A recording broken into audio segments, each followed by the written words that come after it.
Hey, good morning, Jens. Good morning, traders. First, mic check. Can you guys hear me? Are we good to go? Yes, all once. Excellent. All right. Super. Thank you, Bob. Thank you, guys. Welcome home.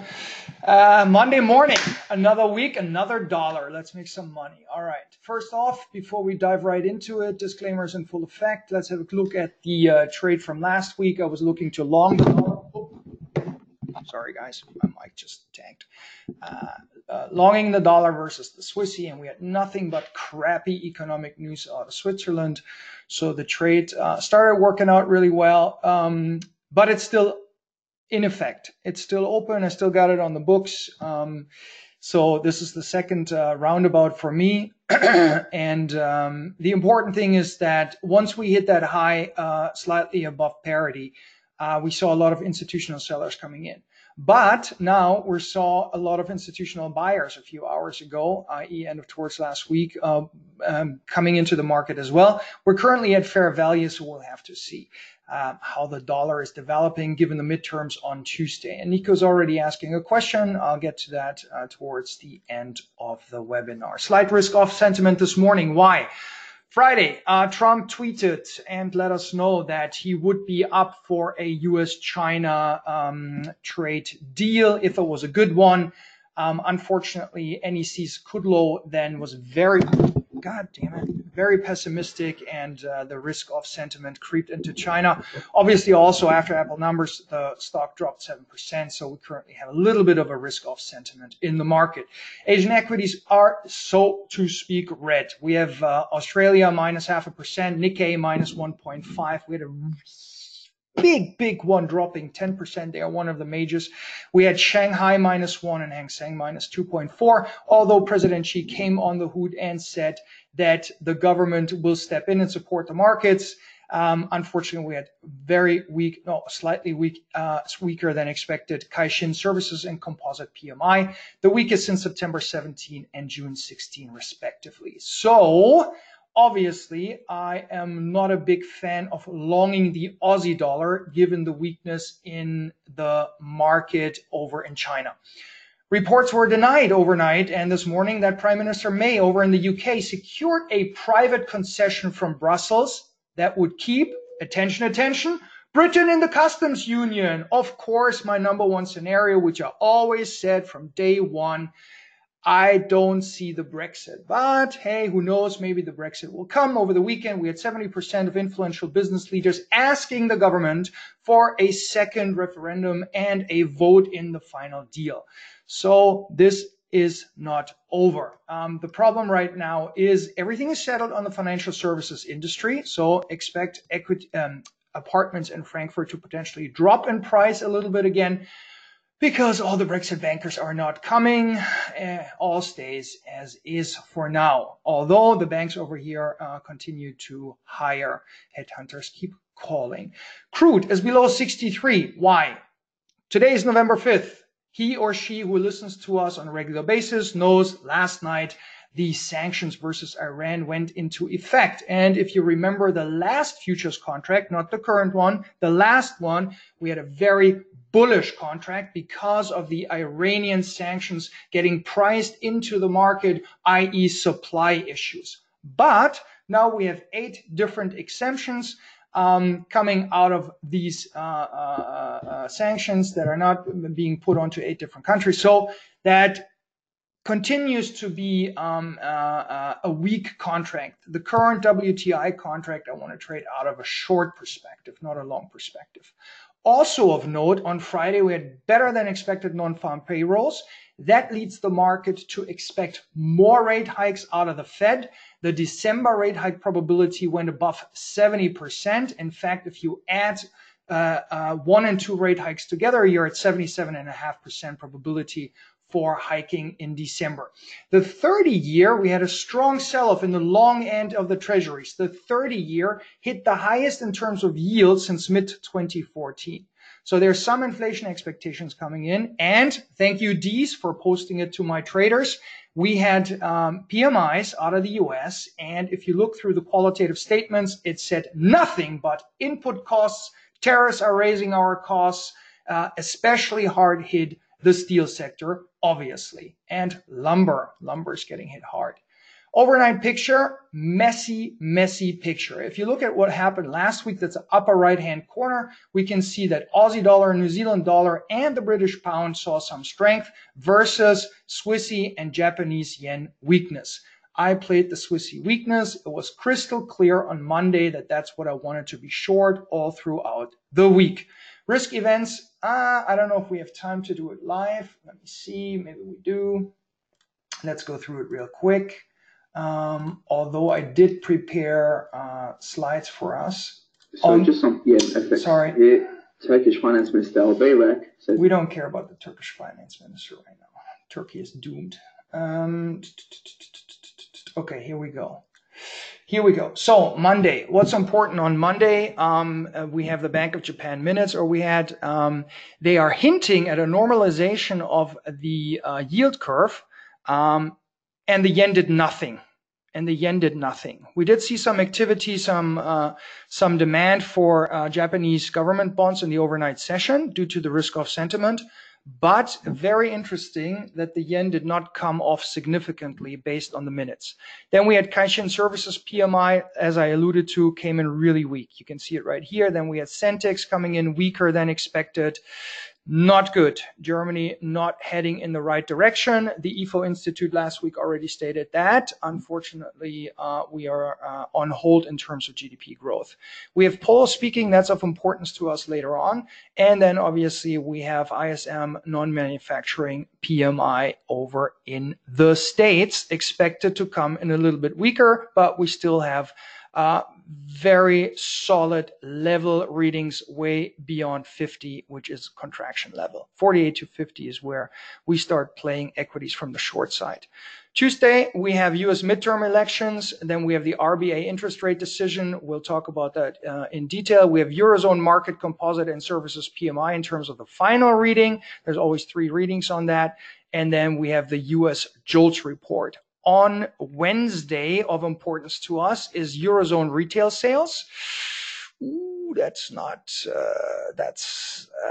here we can see it right here. Not one, slightly better than last time, but I'm not convinced yet. We'll see in Polish interest rate decision. Thursday is of importance to us, FOMC, RBNZ interest rate decision, Canadian housing starts, and Chinese trade balance. And as you can see, the Chinese trade balance is quite important. Over here, expected at 31.7 yachts. A yacht is a billion. And on Friday, Chinese CPI and UK GDP and US PPI as the most important ones. And we will go into the slides now to have a closer look at these events. If I can do this, hang on a second. Here we go. All right, week ahead. What's on the docket? FOMC, obviously quite important. Thursday, FOMC, but no press conference. The bank is expected to leave the rate unchanged at 2.25. So next hike, December meeting, plus 25 basis points. Tuesday of midterms. No press conference, no update on economic projections. Focus. What is the market focusing on? We will be focusing on the Fed mentioning the recent equity sell-off or not. Minus 8% since this, September. Not bad. So it's going to be of interest if the Fed will allude to that. Then will they mention the recent data hinting at a slowdown in economic growth? That is a little bit worrisome, especially if consumer confidence starts coming off. Keep an eye on that and on the leading indicators. And will there be mention of the state of current financial conditions? Because the conditions are not tightening yet. We still have loose financial conditions, despite the hikes. The expectation, though, is for an upbeat statement. So, guys, if it isn't upbeat, expect dollar weakness. Yeah, very simple to trade. In terms of the midterms, the current market expects, priced in by 60%, that the Republicans will retain the Senate, because there's only 35 seats in the Senate up for vote, and only 8 of those for Democrats. So that's the most likely scenario. But the Democrats taking the House. Now, Trump and his crew are hitting the campaign trail hard. There's lots of advertisements going out in the US. It's going to probably be a close race, but that's what's being priced in right now. If that turns out to be that way, Nico, listen up, we'll have a very dysfunctional administration over there with lots of last-minute deals and gridlocks. It's going to suck. The market is going to hate it.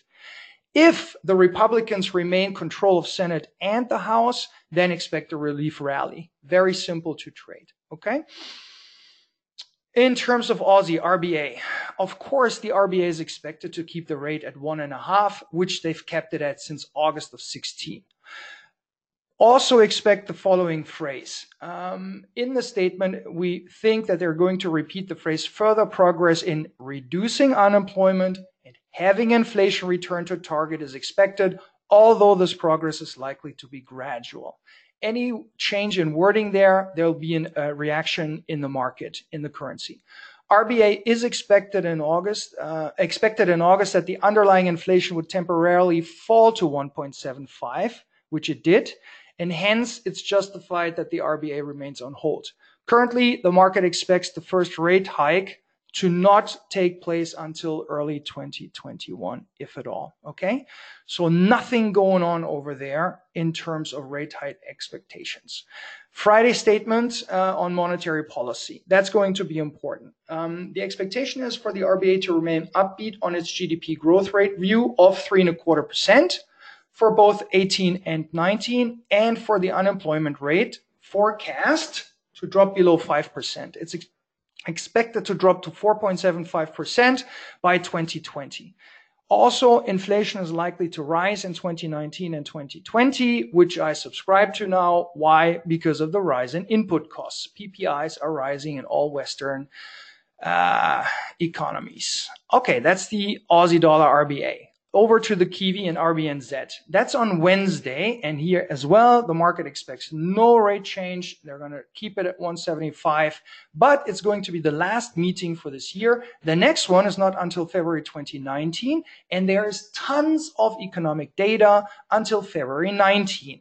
So the Kiwi starts interesting me. Why?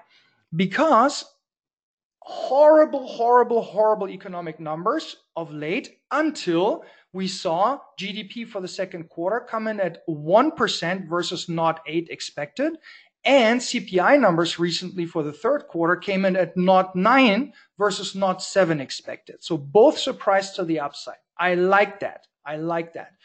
Problem, very weak business confidence reading due to, you guessed it, rising costs. Every PMI states the same thing. Costs are rising, and that's due to the trade war.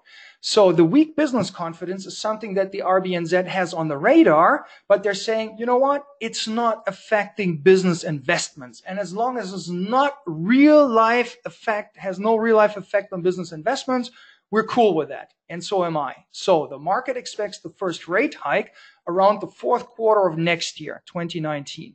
So if we look at that, I'm actually noticing a very severe, significant, extreme positioning by the buy side in the Kiwi, and I'm expecting it to bounce.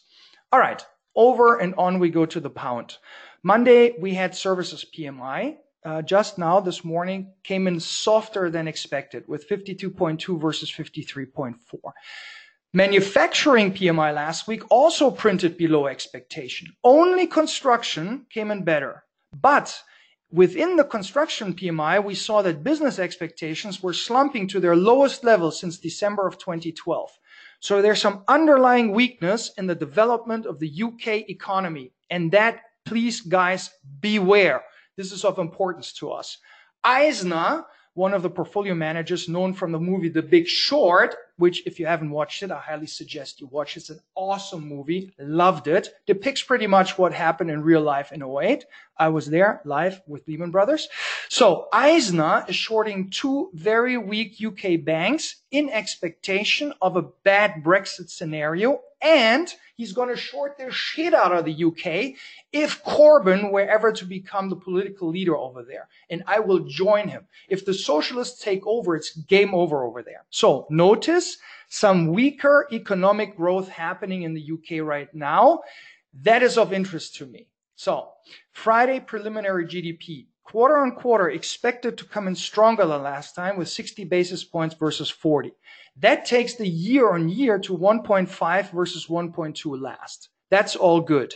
Household consumption and investment are expected to have been the major contributors to this third quarter growth in GDP. But, and here comes the but for my traders, the BOE already knows that. They already know it, and they expect growth in the fourth quarter to fall back down to 30 basis points. And on Brexit, they clearly communicated that they have a wait-and-see approach. So, I was looking to long the pound this week, and I'm not doing it. The economic scenario, I need to look at the data. I don't want to long the pound given the current situation. Also, Friday, we have manufacturing production. That's coming in a little bit stronger. On the other hand, industrial production is expected to come in a little bit weaker. So it's a difficult scenario right now. Pound volatility increases. So if you trade the pound, increase your stops, guys. Last but not least, I think, yes, no. Oh, that's it already. Okay. So in terms of positioning, commitment of traders are giving us a long signal in the Aussie and in the Kiwi. Thank you very much. Volatility. Euro came off a little bit. Pound increased. I just said that. Yen decreased and the VIX decreased. Good to go. Option pricing this morning gave us a bullish scenario for long euro dollar, long Aussie dollar, long euro Swissy, and long gold. What's happening this morning? Aussie is seeing some strength. Pound is seeing some strength. New Zealand dollar is seeing some strength. Bearish for Monday, dollar versus Canadian dollar. Nah, happening a little bit, not much to talk about. Option flows bullish for this Monday morning. Aussie, pound, Canadian dollar, euro, yen, and gold. Bearish only the Swissy. Actually suits my fundamental picture for the Swissy at the moment. Potential trade this week. Potential trade this week. I thought long and hard. I really wanted to short euro pound. Can't do it. Pound is just, it sucks. Economic numbers not accordingly strong. So I kept thinking, what can we do? Dollar long again, doesn't really make sense. Could make sense, but the Dixie at 96.50, not really happening much. Midterms, also very volatile. Great as an intraday trader. Shitty for me to give you guys a swing trade that's going to suck. So let's look over to the antipodens. I'm going to learn how to pronounce that correctly. I'm shorting the Euro New Zealand off of top edges. Unfortunately, there are no top edges at the moment because the short accumulation by my colleagues over in the banks and funds has already taken place. But maybe we'll get into the trade. So I just hit the sell button this morning. Why? Expectation for weak economic numbers out of the euro for this week once again. Plus we have the economic ministers are meeting for Italy, discussing Italy. We have some local political shift in terms of the league, getting more support over there. The Italian government not at all wanting to make any amendments to their budget.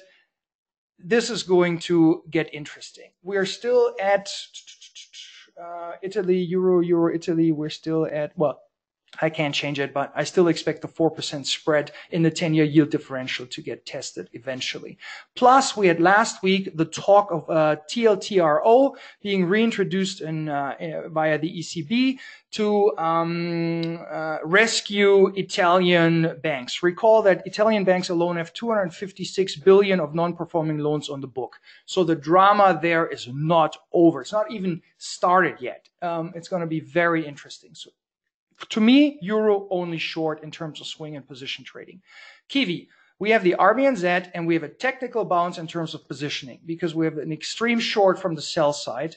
And I expect dealers to move against that. Risk for my trade is that the euro econ numbers were to surprise on the upside and or we have some positive Brexit news and or we have weaker economic numbers out of New Zealand and or we would have a dovish hold out of the RBNZ, which I don't currently expect, but we'll see. Here's the picture, short around 171.10. That was me this morning just hitting it. Take profit around 169.90, stop loss 171.83. Risk reward slightly below 1.5. So good to go. We see increasing volume on a dropping market. We see bottom right-hand hold, we call that, and it's going to be important what the market will do once we hit below that pink line. You could expect a bounce. If you want to be conservative, short the POC at around 171.40 if and when it gets to that. If you want to be ultra conservative, short around 119.75. Okay, guys? Now let's see. Question, Nico, how do you see the effect of the midterm elections to the euro and different outcomes? Thank you. Like I said, Nico, 60% probability priced in that the Republicans keep the Senate and the Democrats get the House. That means gridlock. That means euro dollar sideways. Want to sell RMB based on weekly perspective. Renminbi. You want to sell the renminbi. I like your thinking, VT. The problem is that we have seen the government in China stepping in and supporting the equity market. And we had, let me just get the number out real quick. 1 second, VT. 1 second. I just got to get the number out real quick. They did another 1 year medium-term loan facility for their banks at 3.3%. And God damn it, it's not working. I can't get the number right now. Okay, so what I'm trying to say, I can't find the number right now because my program got stuck again. Be careful because here we go. I got it now. Be careful because the government is stepping in to support, and so far they said that they're not looking to use their currency or their treasury holdings as a weapon in the trade war. Nevertheless, if you want to do that, short top edges in dollar renminbi, please. Okay, VT? Should work out for you well that way. If the expectation is a soft GDP in the future, should one look for a stronger FTSE? That's correct, Manfred. That's exactly right. There's a very high correlation because most of the companies within the FTSE 100 actually generate their revenue in US dollars. There's a lot of oil names in there. So that means it's an island, right? So every time you have a very weak pound, you see a strong FTSE and vice versa. It's the same for the Japanese yen, my friend. Which time frame are these trades? 2 to 3 days, usually that the dollar Swissy is still up and running. Oh, look, it still says long dollar Swissy. I need to change that real quick. Good question, Slatko. Average holding time is 2 to 3 days. But this trade from last week is still on the books right now. But that is the first time that we had that. Yuan ETF. Okay, Nico. ETF. Okay, if you wanted to short the ETF, go for it. Go for it. Makes sense. But off of top edges. That is probably not updated. Thanks, AN. I just saw that. Okay, no more questions. In that case, guys, it's going to be an interesting week. If you're an intraday trader, you should be able to make good money. If you're a swing trader, have a look at this trade suggestion. Also, euro dollar short off of top edges. But again, sometimes you want to stay away from those currencies and those markets that have very high political risks if you are full-time employed and not sitting in front of the screens all day long, because you might have the direction correct, but the pros will squeeze you out of your trade, trigger your stop loss, and then go in the direction that you were rightfully anticipating. Okay? Thank you for your questions. Great turn up this morning. I think this is the largest number of traders we've had ever this morning. So I appreciate that you guys are coming in. I know I talk fast, but I want to get as much information in as possible. You can always watch the webinar rerun later online. Thank you very much, and I'll see you all next week. And thank you, Jens. Bye-bye. Thank you, Jay. Tomorrow is another day, 5 days a week, 5 different trading styles and 5 different traders. If you like Jay's style,